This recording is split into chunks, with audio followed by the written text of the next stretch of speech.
Hello and welcome. This is going to be a quick how-to video to reading tarot. So just quickly before I start or get into it, I just want to say that I started reading tarot, or I started learning about tarot a couple of months ago.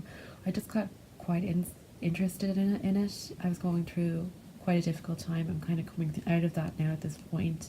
But I just felt like tarot was there to give me some guidance. It's been on some levels nearly a counselling on par with counselling for me.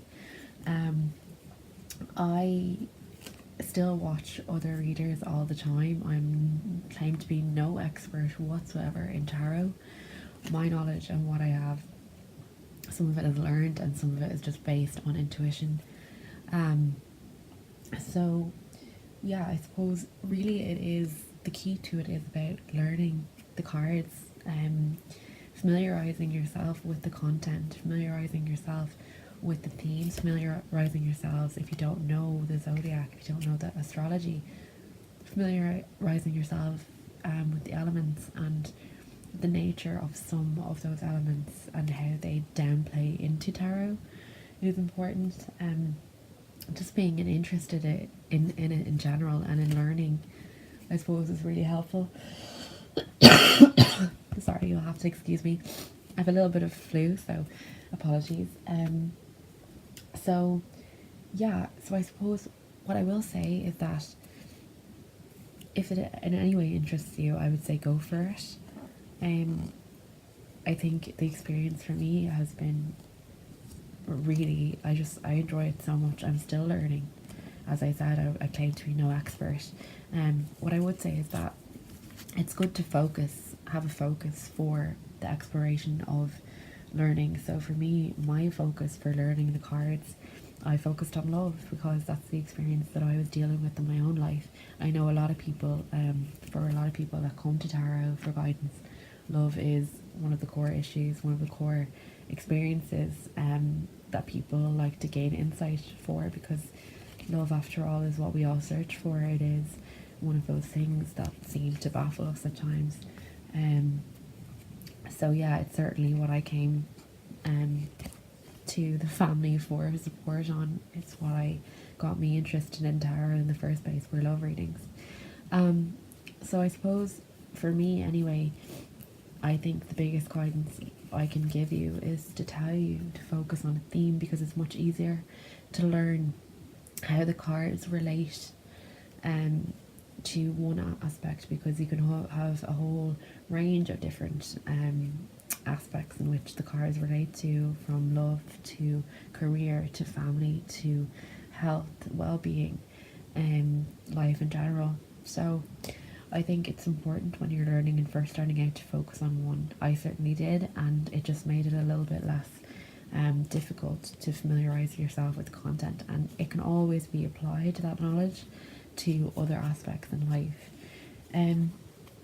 So what I would say as well is familiarize yourself with the library. There's tons of libraries online, tarot libraries, that really give you in-depth guidance. And start with the original Rider-Waite tarot deck. Definitely purchase a deck again if you're interested in it, and start with that deck, because tarot is derived from that, I suppose. And yeah, it's good to start with that, and it's I suppose the most widely known deck. So I'm going to start with the major arcana for you guys. I think I've covered off most of the points that I wanted to clarify or clear off there, and I'm sorry it took 4 minutes for me to do that. So yeah, I'm going to start with the major arcana. So I'm just going to go through really quickly. I'm going to exemplify how I basically learn the cards. It's when we focus on love. Okay, so I'm going to go through like just basically a flashcard, kind of really fast, just an overview. So I suppose familiarizing yourself with the cards as such, i.e. the lovers, for example. It's about soul unions, twin flame unions, lovers, divided, divine unions, beautiful connections, choice in love. It's about passion and feeling connected to someone.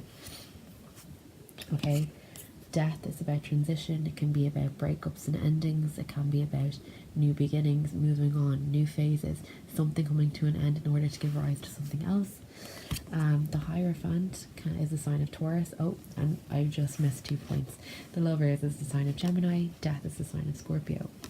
The Hierophant can be the sign of Taurus. It is also about commitment, religion, morals, values, ethics. Justice is a Libran card. It's a sign of Libra. It's about trust. The Scales are about balance and harmony. It can be about karma. It can be about truth. Okay. The Fool is the sign of Aries. It can be about taking a leap of faith, literally walking off the cliff. It can be about new beginnings. It can be about going through everything in order to be reborn again. It's about having blind faith. It's about going forward. The Empress is a Libra or Taurus. It is the infinite love. She embodies love. She is the queen of love. She can embody pregnancy, motherhood. The Wheel of Fortune can be about karma. It has multiple signs here in this card. I won't get into that, but it's literally, I would say, karma. It's about the wheel turning, and it's usually about whether, it'll turn in your favor if you've done good, but it might turn bad if you've done bad. Karma, basically. Strength is about literally being strong. Okay, it's a sign of Leo. The Magician. Okay, Magician, I think anyway, is a sign of Aquarius. I feel like it's some readers say it's governed by Neptune, which is Gemini as well, but I just think it's Aquarius. I just do. It's about having all the tools, being able to use all the powers of all the signs, i.e. water, fire, air and earth, to your advantage, being able to literally be a magician. Sometimes this can mean bringing a relationship together, for example in love, finding a way to get through challenge. The Star can be the sign of Aquarius as well.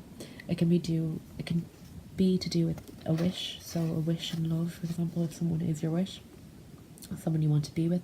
It can be about healing a relationship, healing yourself from maybe a relationship in the past. The Hermit is a sign of Virgo. It can be about introspection, getting inner wisdom, inner guidance in a situation, following the light. The Emperor is a sign of Aries, the ram up here, see? It's about control, it's about sitting on your throne, knowing what you want, being vigilant with that. Judgment, okay? You can be separated from your partner. Someone might be judging you. At the end of the day, it's about awakening, it's about reckoning, it's about resurrection.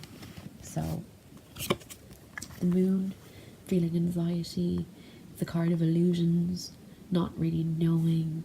It's Pisces energy. The Devil, okay, is the sign of Capricorn. It's about feeling bound to someone. It's about addiction. It's about passion and sex, in love. So yeah, it really just signifies a relationship that you just feel bound to in love. The Sun is a sign of a Leo.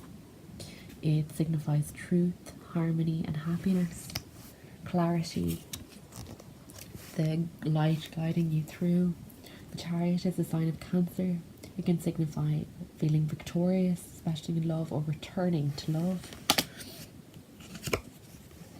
The Tower, the sign of Scorpio, can be about breakups, okay, literally two people jumping out of the tower. The foundation of the relationship ultimately wasn't built on solid foundations, okay, so that's being destroyed. Sometimes I feel like this card could be a good thing because it's about change, it's about building the foundation so that it doesn't fall down again. The Hanged Man, okay, this is Piscean energy. It's stagnation. It's a situation literally not moving, and someone in a relationship or a situation not wanting to move, not knowing which way to do it, being in contemplation mode, being happy where they are to not move. The Temperance, the card of balance, with 2 cups here. harmony, peace, giving and taking, giving and receiving, people being fulfilled in equal measure, the world, okay, cycles, new cycles, new phases in a love connection, new starts. The High Priestess, okay, this card, it can be Virgo. I really think it's Virgo in energy. Other people would say different, to be honest, but I do. I think it's, some people would say Cancer, for example, the moon here, but I think this is a sign of Virgo, just because of the cross, the Virgin Mary, that kind of, anyway, the High Priestess is all about using your intuition. She is the most intelligent sign. She is governed by Taurus. She's governed by the law of what she knows. Not all is as it seems. That veil behind her hides a lot of things, but she listens to herself ultimately. Okay, so say for example in love, that's about listening to your intuition.